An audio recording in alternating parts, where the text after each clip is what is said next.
Good evening and welcome to Public Affairs Public Access on Houston Media Source TV. I'm Gene Preuss with the League of Women Voters of the Houston area. Welcome. Tonight we have a special show for you. We're going to be talking about redistricting. That's a big word and it means a lot. It's tied into the U.S. Census count, which is coming up next year. And tonight we've got several guests who are going to talk about redistricting, the census, and what the League of Women Voters stance on this is. Not stance, but our involvement and our concerns about redistricting and concerns that every citizen should have about the process. Tonight, let me introduce our guests. I have with us Stephanie Swanson from the League of Women Voters, Texas, from Austin. She drove down tonight, and thank you for being on the show. Thank you for having me. We have Dr. David Branham from the University of Houston Downtown, political science professor. We have in studio a UHD political science student, Kimberly Guyton, and from San Antonio, through the magic of the internet, we have Joaquin Gonzalez with Texas Civil Rights Project. Welcome to Public Affairs Public Access on Houston Media Source TV. Thanks for having us. So tonight, what we want to do is talk about redistricting. And again, I say that's a big word. It's being thrown around a lot. The League is very involved in it. The League wants people to be aware of what redistricting means. But I'm not even sure I could tell you why it's important. I know that it is important. It's very important as far as politics is concerned. But there's a lot of different ramifications. And there's a lot of different issues at stake. And so what I'd like to do, David Branham, would you start off by telling us what is redistricting? Well, redistricting has to occur after every census that we have in this country, and those occur on the even 10 years. So the next one is coming up in 2020, next year. And what we do is we count every single person in the United States, do our very best to do that. And then after that is done, we do redistricting at every legislative level in the country. That's the local government, state government, the national government. When it comes to Congress, Congress is redistricted. What we want to do with the redistricting process, especially since the ruling in Baker versus Carr and so on, is to make sure the districts are fairly equal in population. And the reason why we do that is so that every single person will have pretty equal voting power, where their vote won't be diluted because, for instance, their district is overpopulated and has too many people in it. So their vote doesn't count as much as a district that would have very few people in it. So the main reason why we do redistricting is to make sure there's equalization in population among the legislative districts. Okay, Dr. Branham, what is the Baker versus Carr decision? The Baker versus Carr decision happened in 1962, I believe, if not 1963. Sorry about the not knowing the exact year, but basically in Baker versus Carr, the Supreme Court ruled that every voter should have equal power when they vote. In other words, one man, one vote. That's where the doctrine came from, where at the time there were many districts that had not been redistricted for decades.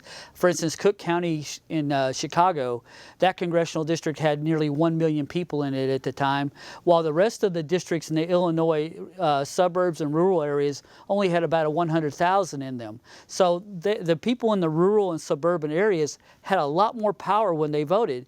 They had, 10 of those districts would equal one district in Cook County. So what was happening is the rural districts, there were mainly white districts and more conservative districts. Those districts would elect 9 members of Congress, while Chicago would get 1. And so there was an inequity in the voting power of the individual going to the polls. And so Baker versus Carr reversed that and said, look, when you have a census, you have to redistrict and make the districts fairly equal when it comes to population.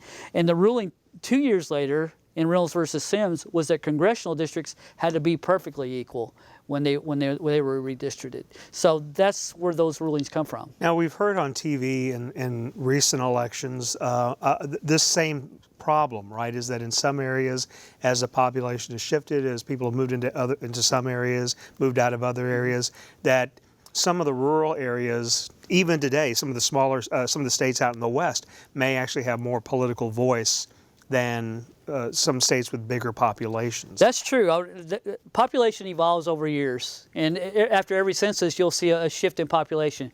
And what happens with a reapportionment is that, for instance, the first thing that the federal government does after the census comes out is reapportion congressional seats. Right now, Texas has 36 seats. They'll probably have about 39 seats after the census, and that's because more people are the state of Texas is getting more populated than other areas.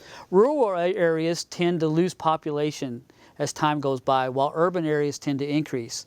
So what usually happens is that the urban areas get more seats after the reapportionment, after the census, and rural areas get less.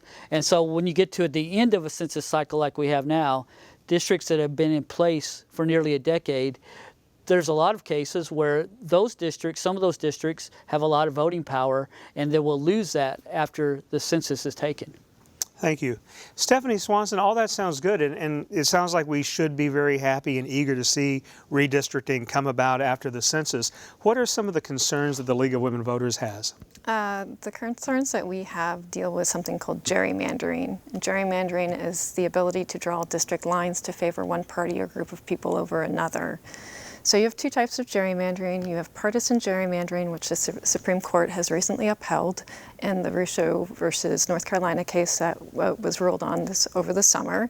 The Supreme Court said that partisan gerrymandering is fine, which means that legislators can now draw districts based on basically who's a Democrat, who's a Republican, who's an independent. They can look at primary voting history and other sources of data and draw districts to basically favor one party over another. Then there's racial gerrymandering. Racial gerrymandering was supposedly outlawed in 1965 by the passage of the Voting Rights Act. And in 2013, the Voting Rights Act was significantly damaged, in my opinion, in the Shelby County versus Holder ruling. So they gutted Section 5 of the Voting Rights Act. At any rate, the problem that the League has with both partisan gerrymandering and racial gerrymandering being in existence is that race and partisanship often go hand in hand. So you can't have partisan gerrymandering without racial gerrymandering. And in states like that, states like Texas, that's especially true. So that's our main concern. Another concern that we have with the process here in Texas, at every level of government, is that it usually is done behind closed doors. So you don't really get to see what the maps look like until the whole process is done. And so what the League would like to see happen is the public be very much a part of that process, to help give input on where their communities of interest are so we can keep our communities whole and the districts are not cracked. When you crack a district and basically separate out a neighborhood, the problem with that is that now you and your neighbor might be in a different district and you might have the same needs. You have the same water supplies, you have the same hospital, the same school. So you want to be able to come together to advocate for those shared needs. So the League is very much a big time supporter of trying to keep our communities as whole as possible in our district maps. I understand. Thank you. We've been working with Texas Civil Rights Project, and we have on through Skype Mr. Joaquin Gonzalez, who's an attorney out of San Antonio, and he is with Texas Civil Rights Project. Tell us a little bit about what Texas Civil Rights Project is and what it does and what your issues that you work on. Yeah, we are a nonpartisan legal advocacy organization. We work primarily in three programs: voting rights, criminal justice reform, and racial and economic justice. And I'm in the voting rights program. And we work with community groups and grassroots partners to help ensure participation in the democratic process. We run a nonpartisan election protection hotline that people can call into when they're facing problems, and we keep an eye out for issues, voting rights violations, and on the redistricting issue, we've been working with League of Women Voters and other partners to really make the issue more understandable to folks and facilitate their participation in this process that, as Stephanie mentioned, has been traditionally very closed doors and not transparent at all and has led to lots of legal violations in the past. So, Stephanie, what is our connection with Texas Civil Rights Project? What is the league trying to do in this partnership? So we have been going out, so the Texas legislature has already started holding public input hearings for the next round of redistricting. And the reason that they're doing that now in the interim is because we have an interim. We have an off season basically where the legislature doesn't meet. And then we also have a very short legislative session. It starts in January, ends in May. So in 2021, that's when they're going to meet again to draw district maps. So in the interim, what they do is they go out and hold public input hearings across the state. Our coalition that we are a part of, along with the Texas Civil Rights Project, the coalition is called Fair Maps Texas. So together, the coalition actually pushed the legislator to improve the hearing process that they had originally adopted because there was some really big problems with it. So we actually pushed them to expand the number of hearings, to make some changes to the procedures that they had, change the start times, post notice of the hearings a month in advance, so on and so forth. And so our coalition has worked together to improve that process. And so now what we are doing is trying to go around the state, basically on a state tour, and help people in the community be able to participate in those public input hearings. There's a lot that goes into that. People need to have basic information on what districts are, a basic description basically of what we just walked through, and why it's important to them so they can understand it, because I don't think a lot of people realize that the way the district lines are drawn has an impact on all of these political decisions that impact us on a day-to-day basis. The quality of our health care, the quality of our child's school, how much we pay in taxes. So we want to be able to go out and educate people so they can participate in the redistricting process as it unfolds. Thank you. Kimberly Guyton, so you are a political science student. So you're like, most average citizens. What do you know about redistricting? Have you heard about this issue before? Has this come up in class? Yes, it's come up in class. I've heard about it before. Basically, school has steered me in a better direction for better definitions, I can honestly say. But prior to that, redistricting was just the devil, in a sense. And it's all never for the good of the community. But I mean, as you were saying, I have seen that, and the cracking in particular, where you could be neighbors with someone and your kid goes to this school and then their children will go to that school and you're right in the same area and the taxes do vary. So yes, I have seen it before, but I've seen it, but listening to what she's telling me now, it makes perfect sense what she's saying. I don't look at it as the devil in a sense. Gerrymandering is another topic altogether. I was just kind of curious. For the redistricting, the partisanship, I mean, do you think that's going to be fair? No. So the league does not support partisan gerrymandering. Okay. We would like to actually see nonpartisan criteria adopted when they draw the district lines. So the first being equal population, the next one would be compliance with the Voting Rights Act, but then from there on out we want to try to protect our neighborhoods and keep them whole as much as possible. So you can do that by looking at stuff like city lines, county lines, just showing up at a public input hearing and say, this is where my neighborhood ends. Please keep it whole. Absolutely. So, thank you. Thanks. Well, what happened with the cases I talked about earlier was when you said, okay, we have to have equal districts. What it ended up doing is giving redistrictors the license to go across these natural boundaries so they can even up populations. Traditionally, almost every state had laws that said you can't cut a county in half unless you absolutely had to. Or in a lot of states, because malapportionment was okay, every district had to be in a county. You couldn't go across county lines at all. When the Supreme Court said, look, you have to make them equal in population, then they had to go ahead and cut into counties. Well, a lot of redistrictors went ahead and said, this is a license for me to cut into things any way I want. And so you end up having these districts that look like something you would see on a Rorschach test, where you've seen where they're basically connecting the dots to get the district that they want. And in the process, they're actually making things worse than it was before those natural boundaries were used. So even though we had a lot of legislation early on in the 60s and 70s on malapportionment, it didn't help us when it came to partisan gerrymandering, racial gerrymandering, and so forth. All it did was just think about what happened after Reynolds versus Sims, where they said congressional districts had to be exactly equal. Well, that meant you were cutting precincts in half, and some lines were going right in the middle of apartment buildings and saying, okay, this side is District 29 and this side is District 31.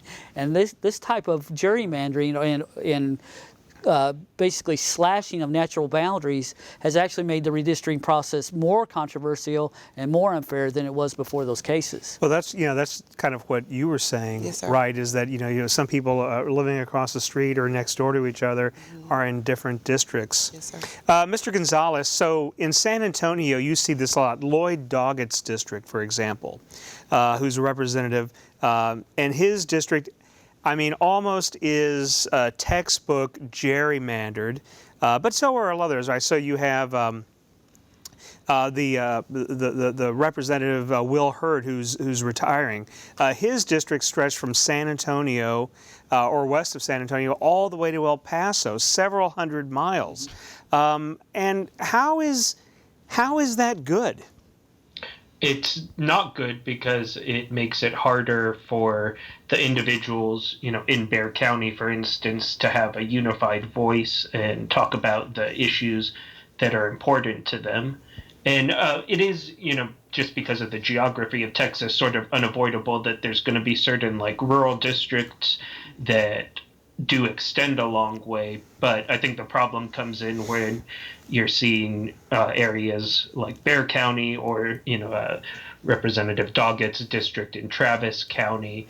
Travis County itself is split up into 5 different congressional districts. So there's some unavoidable large districts, but you're seeing it go to the extremes where they're cutting up the major urban and suburban areas every which way they can.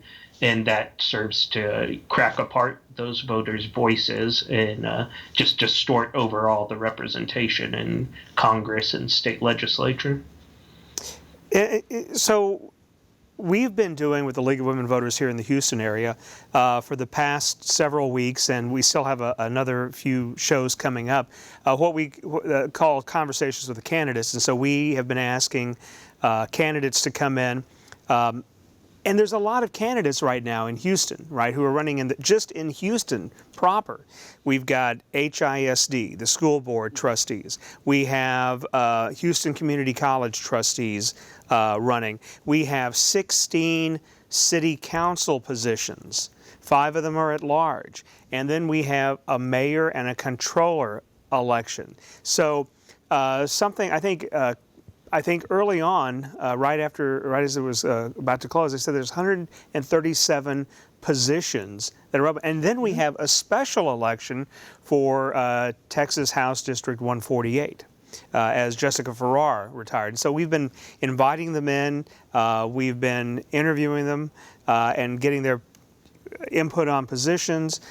Kimberly has been helping out with that process, and in some cases, in some of the early races, A, B, and C, we had like 15 candidates in here at a time. And so there's a tremendous amount. And the point to the district lines is we've seen some of these districts, and this is just in Houston, right? Mm-hmm. Not like San Antonio to El Paso or Doggett's district, which runs from Travis County all the way almost to Karnes City, I think, and somewhere in that area, where it's hundreds of miles. But some of the districts here in the Houston area are quite broken up, and there are some here in the north side, some in the west side, some in the east side, and some of the at-large representatives of saying that, and some of the incumbents of saying, well, we travel all over the city every once in a while just to see what's going on in the city, and that's just in Houston. I can't imagine what it's like at a district or at even a U.S. representative level, or a state representative or a U.S. representative level. So, it really not only dilutes the vote, but also the power of the people to communicate with their candidate or with their elected officials, it seems like, right? Because they all have different issues. And I think that's one of the things we heard about.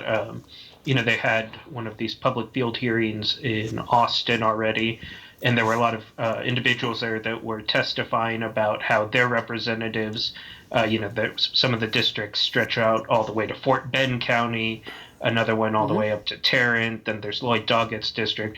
And the representatives from those districts never hold town halls or come and listen to the constituents in their little sliver of Travis County. And so that's exactly right. It dilutes their vote and takes away their ability to communicate with their representatives.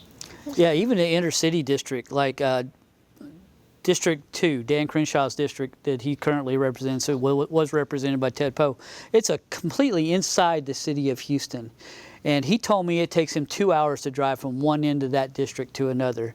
And it is an urban district. So it's understandable that Texas is going to have some large districts. We have especially on the west side of the state, we have vast areas where there's no population. So you're going to have large districts. But when you get into urban districts and you start sawing up urban areas like that, then it's very difficult for voters to know even which district they're in. You have to look it up on the internet and see, and you won't know. And it's very difficult for a candidate to contact the voters that he represents or she represents so that they can represent them.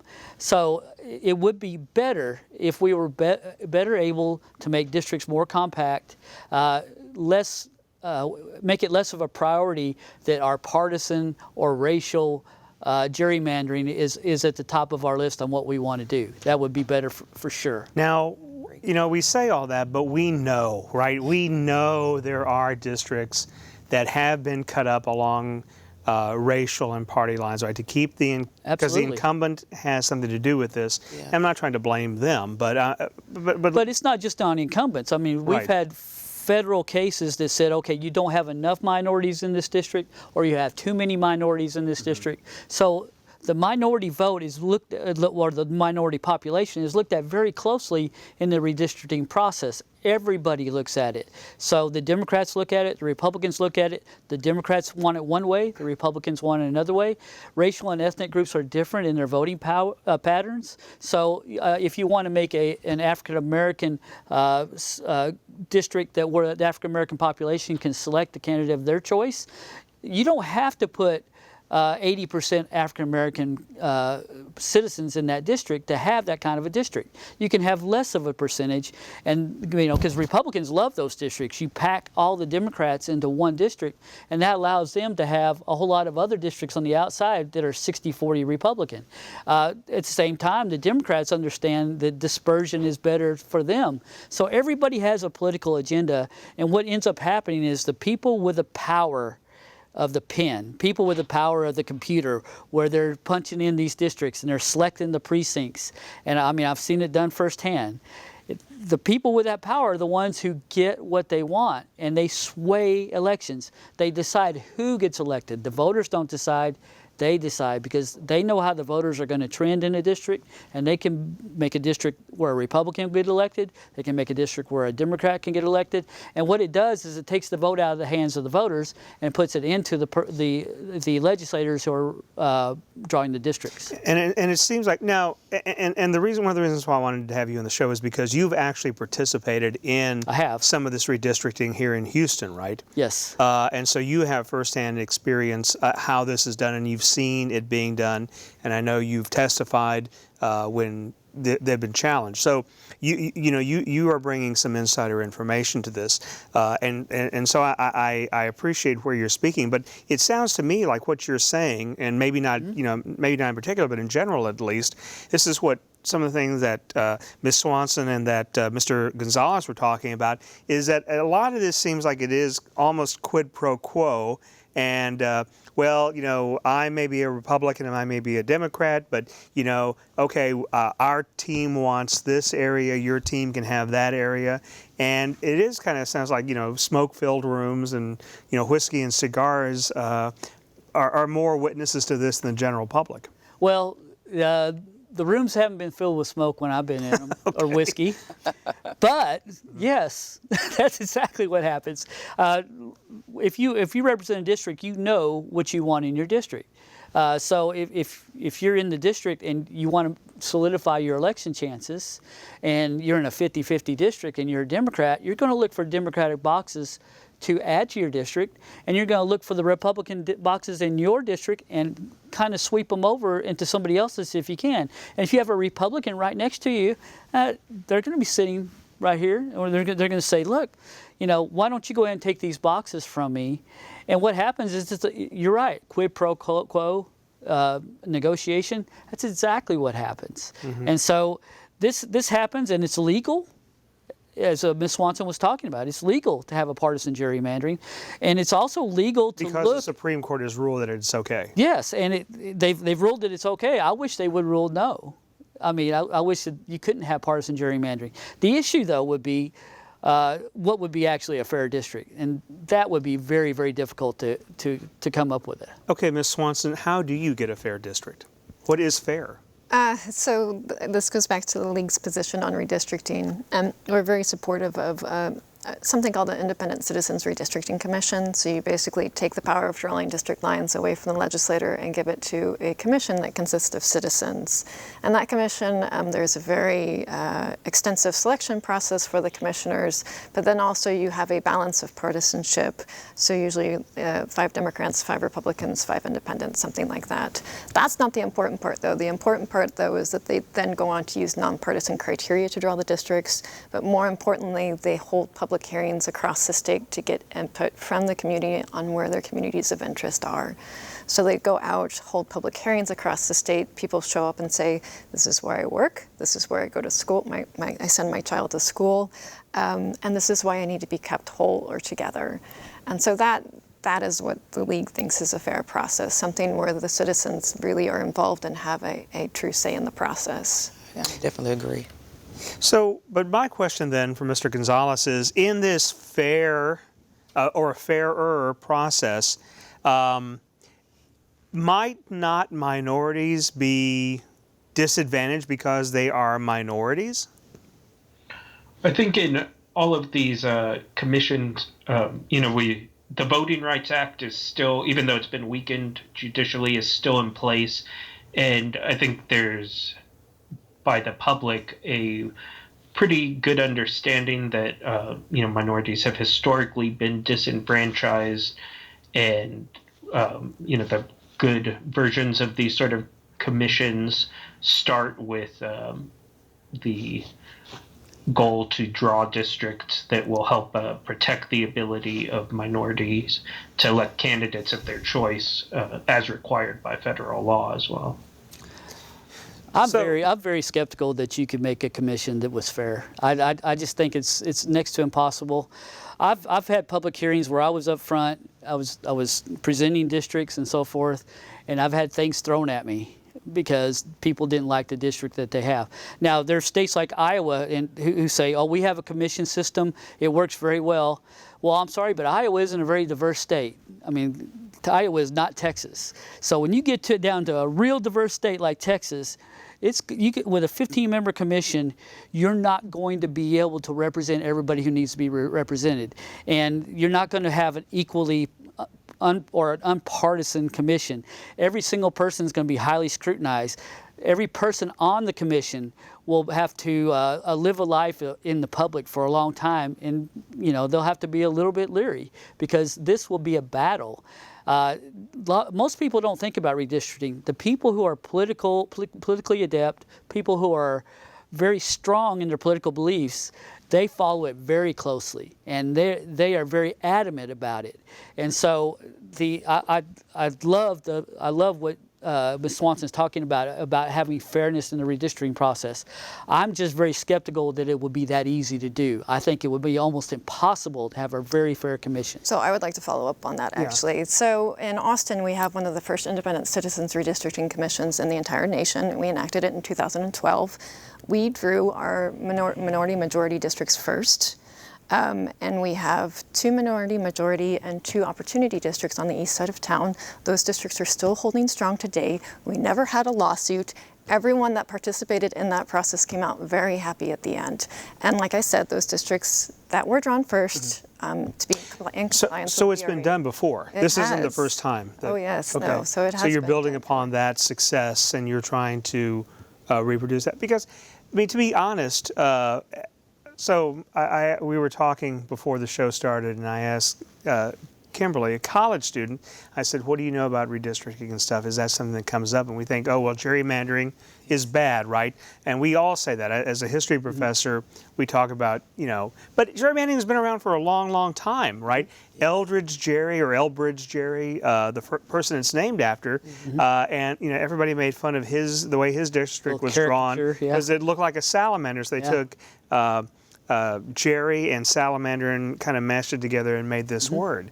So it's been around for a long time. I found it curious, though, that the Supreme Court kind of threw up their hands and said, well, it's always been done this way, and that's kind of the process, and they just kind of let it go. It seemed to me that that's what they were saying, right? They have actually ruled that partisan gerrymandering is distasteful. I don't remember the court case. I want to say it was Vaith, but I'm not a lawyer, so I can't remember. But they have ruled very recently in the past 20 years that it's distasteful.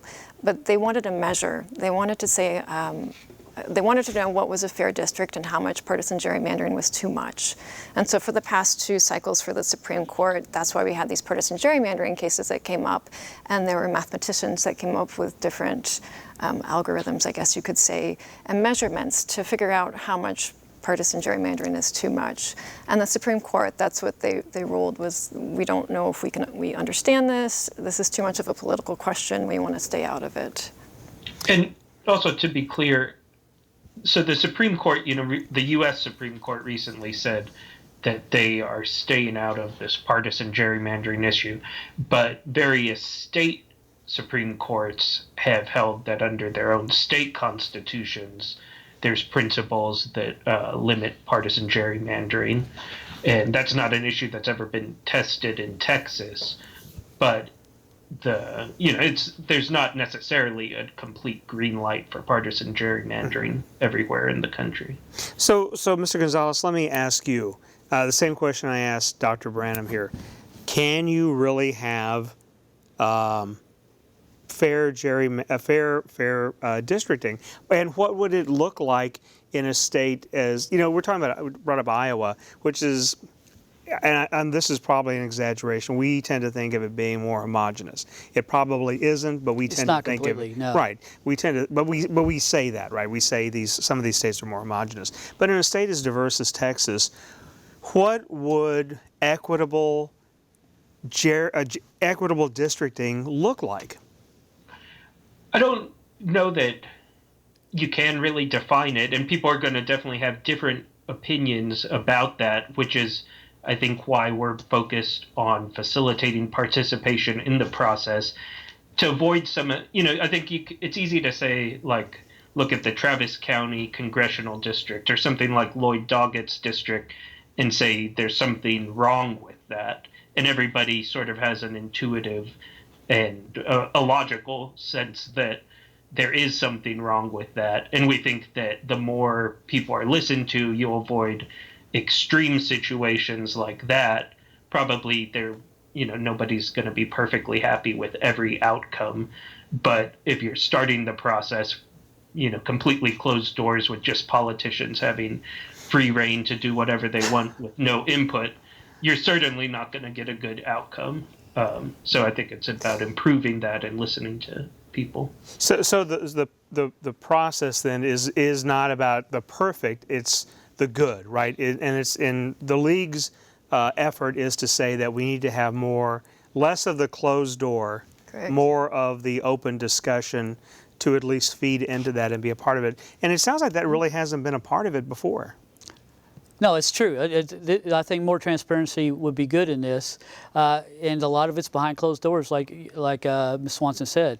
I wouldn't argue with that at all. That's something that's, there are a lot of issues that are behind the scenes, a lot of issues that people don't understand about the census, a lot of issues that people think, why would anybody worry about that?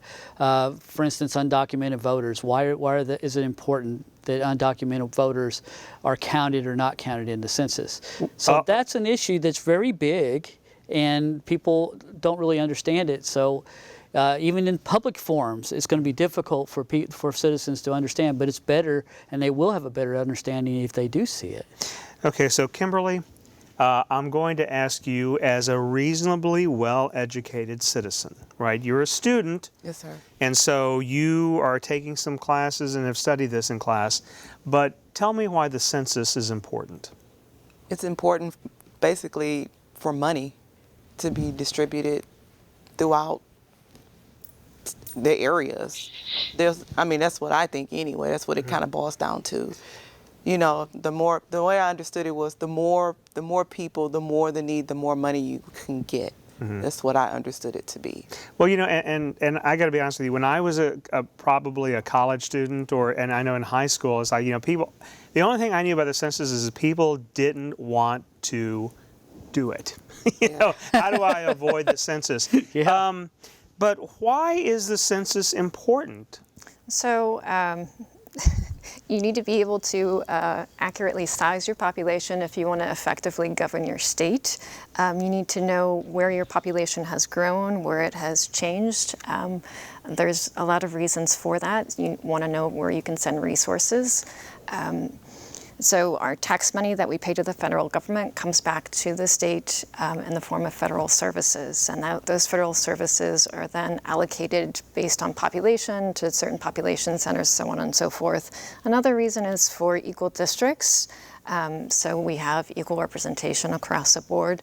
The business community also uses census data. They use it to make market predictions. They use it to know where to put their next store, where to close shop, so on and so forth. So there's a lot of reasons why we need an accurate census count. Mr. Gonzalez, somebody mentioned something about undocumented voters. Can you, anybody elaborate on that first? Well, first, undocumented voters are counted in the census, so they're important in Can I just jump in real quick? It's not undocumented voters. I mean, Right, they're not voters. Did I say voters? I apologize. No, undocumented people who are not citizens Okay. and are undocumented. Thank you for correcting me. Thank you. They are counted in the census and are counted in the redistricting process. So when they're counted in the redistricting process, you're counting people who by law are unable to vote. So you're putting people into a district who by law are unable to vote. And that has an effect on the voting power of the rest of the people in that district. So if you are in a district with that is heavily populated with people who are undocumented, your actual voting power goes up because you're a person who is in that district who can vote, and a big portion of the population in that district cannot vote. So that is a big issue when it comes to redistricting. Yeah, somebody was telling us before, one of the candidates, we talked about the census, and I said, you know, what does it mean if somebody isn't counted? He says like $15,000. No, it's $1,500 a person. $1,500 a person. And that was based on the 2010 estimates. Okay. So yeah.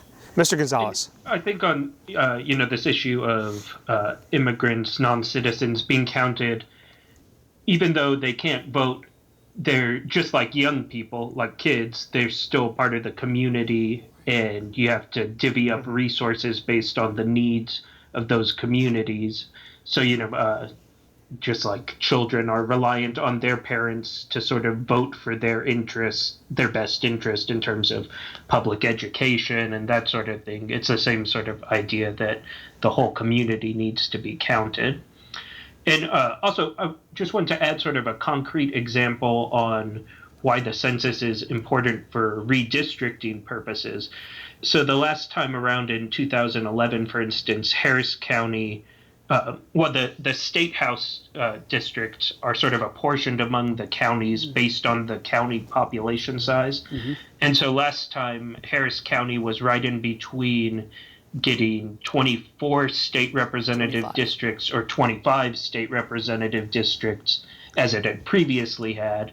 And we know Harris County has an undercount because there's a large immigrant population, a large young population, a large non-English speaking population. And so it just didn't quite have enough population to keep its 25th district. So you saw two popular incumbents, their districts were squeezed together, and a majority minority district and I think a minority opportunity district were squeezed together, and one of those lost representation essentially. So who was that we lost? I can't remember. I mean, the apportionment of Harris County has been controversial on the last 2 census. Okay. Wondering how many seats they would get. So yeah, Harris County has about 1/6 of the state's population, so 1/6 of the seats is 25. Well, they didn't quite have 1/6 last time, so it went down to 24. I can't remember the seat though that he's talking about. I would like to. Do you remember it? No, I don't remember that. But Okay. Shifting gears back to this idea of drawing districts based on voter eligible population, just want to point out that when the Constitution was written, there was a very small percentage of the population that could vote. It was only white males that owned land. And so therefore, when the Founding Fathers defined reapportionment, they wanted to use total population because not many people could vote at that time. So it's important to remember that, I feel, moving forward as we go to the next round of redistricting and to the census as well. So. That's an interesting point that you bring up because, and I talk about this in my classes to my students, is that people, and I'm going to say this too, is that your vote is power, but it's also and he was saying, I think, using young children as an example. They live here too. They take up resources, and they're needed, and you can't just ignore them as people, right? And so they need to be counted. They need to be included because that's how you get a better idea of which areas need which resources. One of the other issues that you brought up about how it brings money back into the district. We all complain, and I don't care what political party you are or what your leaning is. Everybody complains about taxes, right? Oh, I pay in this much taxes. I pay this much taxes. But if you want your dollar to come back, it's through that census and it's through representation, right? And that's if we're not doing that correctly, then we are cheating ourselves. And so that's why, one of the reasons why it's important to participate in the census. But I think that there's a lot, and this has been in the news recently, is that there's been a lot of concern about questions on the census. We know that homeless people, we know that undocumented people, and other people too who should participate. Some people are just afraid of having their names put down. How do we address that type of issues? That's a very difficult question. The Trump administration, unfortunately, tried to add a citizenship question, and that has led to a lot of fear among the immigrant population, especially here in Harris County. I think in Harris County, 1 in 5 residences have an immigrant living in them. So now we are anticipating a very large undercount because of that. And moving forward, I don't know what to tell people. It's scary, right? Right. There is a federal law that says that the Census Bureau cannot go and look at that information, and that the Census Bureau cannot share that information with any other agency like ICE or any other agency like Department of Homeland Security. But it's just a very scary topic now to try to reassure people that it's okay to fill out the census. I was just going to ask about the citizenship thing and the fear, because I have friends, and that's one of the fears that they have. They don't want to do it, and they work and they contribute to society, but that is one of the fears of, leaving. It's a healthy fear. It's a healthy fear to have. In this climate. It always has been, but yes, you'll see in heavily Hispanic areas right here on the north side of town, for instance, parents are afraid to walk in schools that their kids go to every day. My wife used to work on the north side in Houston ISD, and she would say, "Okay, your child's going to be in a play tonight, so come to the school and see your child in the play." And they would come to the play, and as soon as the play would come on, she would have 2 Houston police officers get on stage, say, "Look, we're not here to arrest you. We're here to find out what you need, what your needs are in the community, because we can't get you together any other way." They spoke Spanish, and they were able to relate and actually talk back and forth. But if she would have said they were going to be there, they never would have came. So it's very, very difficult to connect. And it's a healthy fear when you see what's going on. Another point I have to talk about is children, because you talked about children, and why don't we let children vote? The reason why we don't let them vote is because we don't think they're responsible enough to vote. So if you're a citizen who is voting, you are voting for each and every child when you walk into the ballot box. If you don't think about children when you're voting and you don't vote in the best interest of children, you're doing them a disservice. You are voting for them. So I just want people to think about that. That's something that I think goes over a lot of people's heads. Well, Mr. Gonzalez, would you not say then too that if you have to vote for, well, because it wasn't actually me who brought it up, it was him. We have to give credit where it's due. But then if people are voting for children, and of course you should, don't you also have to consider the homeless, the undocumented, and how do you get those people? I'm asking the same question I asked everybody else. How do you get those people who may have fears or reservations about participating in the census? How do you confront them? Because San Antonio, of course, has a large Hispanic population too. Yeah, I think it really you have to use trusted community partners and build deep relationships in the actual communities. And from the legal advocacy side of things, we more try to provide resources to those organizations that are doing that sort of community work and have the long-term relationships that they'll be trusted when they go into these communities and talk to the people that, given the climate, do have understandable fears about all of this. What other groups do you partner with the Civil Rights Project to help reach these isolated communities and sometimes communities on the borderline, the periphery of regular society? Some example, I guess, Texas Organizing Project does a lot of good community work. There's a lot of groups they're in Houston. Houston in Action is sort of a coalition of a number of different community organizations there that do a wide variety of this work. In the Rio Grande Valley, Lupe is another organization. There's quite a few out there that are doing great work. Okay. So, Ms. Swanson, with the league at the Austin level, what other issues are coming up that you're seeing in regards to the upcoming census? Are there any specific programs or projects the league is working on for the census? Are you talking about the state level or for the Austin League? Well, and even in the national level that you can let us in on. So I'm familiar with the state league because I'm the person behind our advocacy efforts at the state level. So at the state level, unfortunately, the Texas legislature did not allocate any funds for census outreach. To give you a comparison, our closest state to us in terms of total population and immigrant population is California. I know a lot of people don't like to be compared to California, but that's just what it is. And I think currently they have budgeted, the last I heard, it was upwards of $200 million.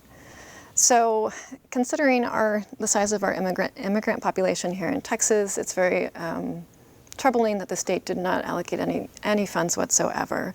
So the League of Women Voters of Texas is partnering with United Ways and also with the Center for Public Policy Priorities. They have started their own, basically, state-level complete count committee. A complete count committee, let me go back, is a collection of groups and organizations that come together to work on census outreach. So this coalition, the Texas Counts campaign, has come together to bring our resources together as much as possible and work on the census.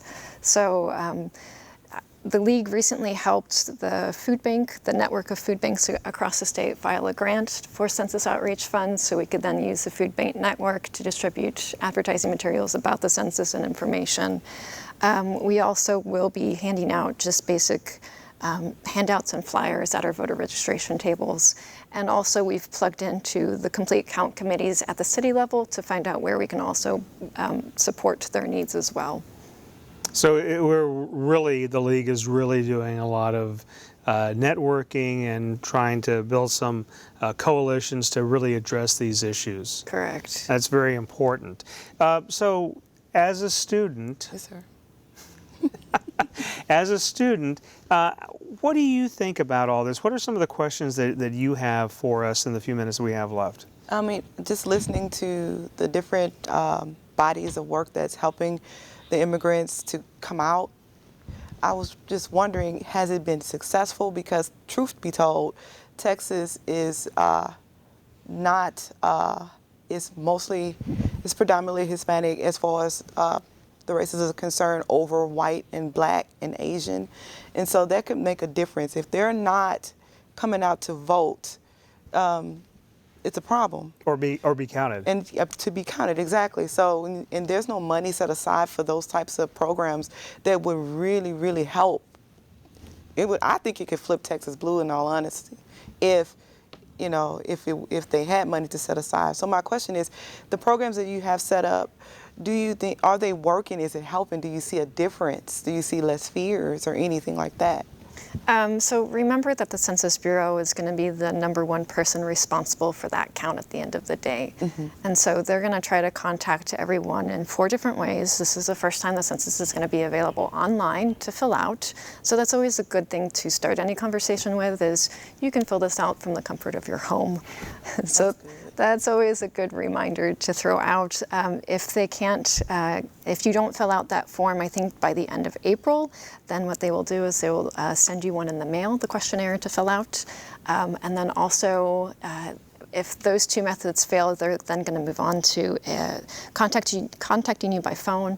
And the fourth way that they're going to do outreach, and the final way, is to come to your door. And so you always want to tell that to people, so that motivates them to do one of the first 3 first, because that's going to be more fearful, I think. So it's hard to say until the census count actually starts rolling out how effective all of these outreach programs have been. And that census, the questionnaire won't start coming out until the end of March. So we won't really know how effective our outreach is until later. I hope. You're not really baffled that the state legislature isn't spending money to turn Texas blue, are you? Absolutely not baffled. Okay. This isn't about turning Texas blue, though. The census is a nonpartisan issue, and Well, we need it's an accurate actually count. not a nonpartisan issue, but it looks nonpartisan. I mean, there's a partisan interest on both sides. But my both question sides. is why would this? Because it seems to me that this really, it should not be a partisan issue. I know that it is. I'll grant you that it is. But it seems that it should not be, because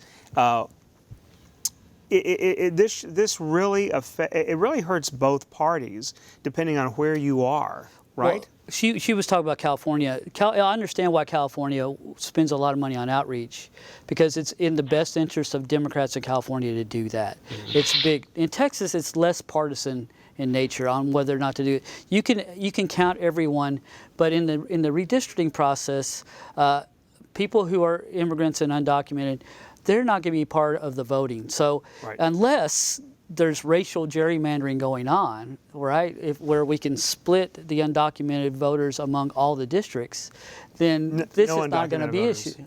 The undocumented immigrants among the districts. Thank you for correcting me. I'm sorry.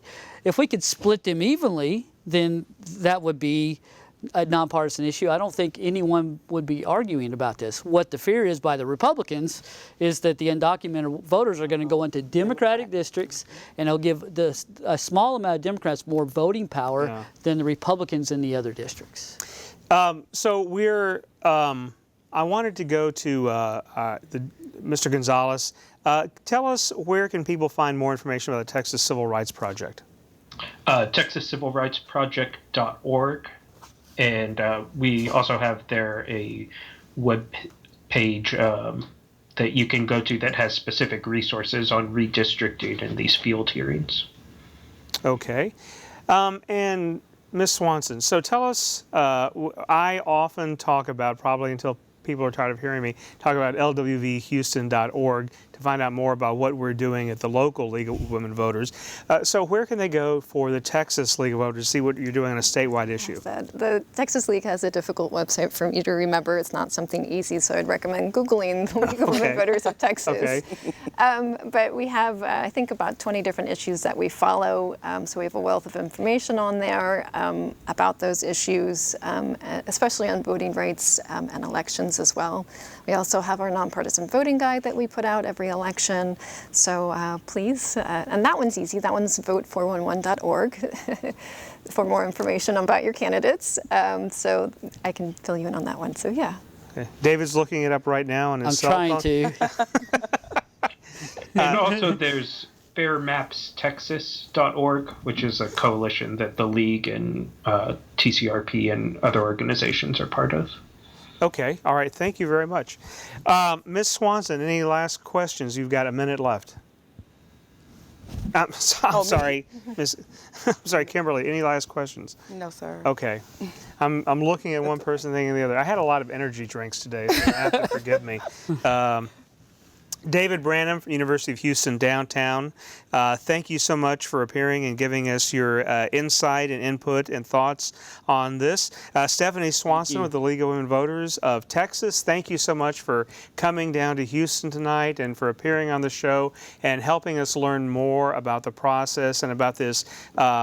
I think it's a really promising effort. Whether or not we can get the perfect district or not, I mean, I do think that that everybody should be very interested in providing input, right? And because this is an opportunity for everybody complains about the district, right? Everybody complains about it, Absolutely. and if we're not really to participate and do something about it, and now we have an opportunity, and we should push forward with this. And so we can. Yes. Houston, we're going to have 2 public input hearings coming up, and I wanted to plug those dates. It's October 22nd and 23rd, I believe.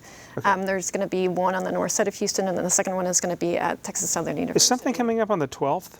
Those are going to be the Dallas and Fort Worth hearings. Okay. The 12th is the training. Oh, okay, the training. League of Okay. Women Voters of Houston and the Houston Area Urban League are joining forces, and we're hosting a citizen training on redistricting, and that's going to be at the Houston Area Urban League's downtown office. Okay. Kimberly Guyton, UHD political science student, thank you very much. My pleasure. I think I thanked Joaquin in San Antonio already. If not, I'll thank him once again for Skyping in Texas Civil Rights Project.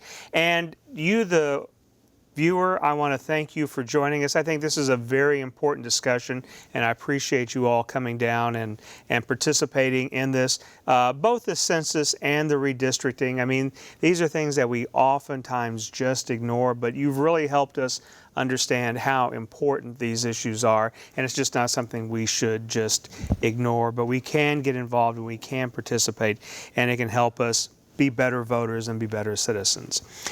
For the League of Women Voters of the Houston area, I'm Gene Preuss. Thank you for joining us on Public Affairs, Public Access on Houston Media Source TV. Have a good evening.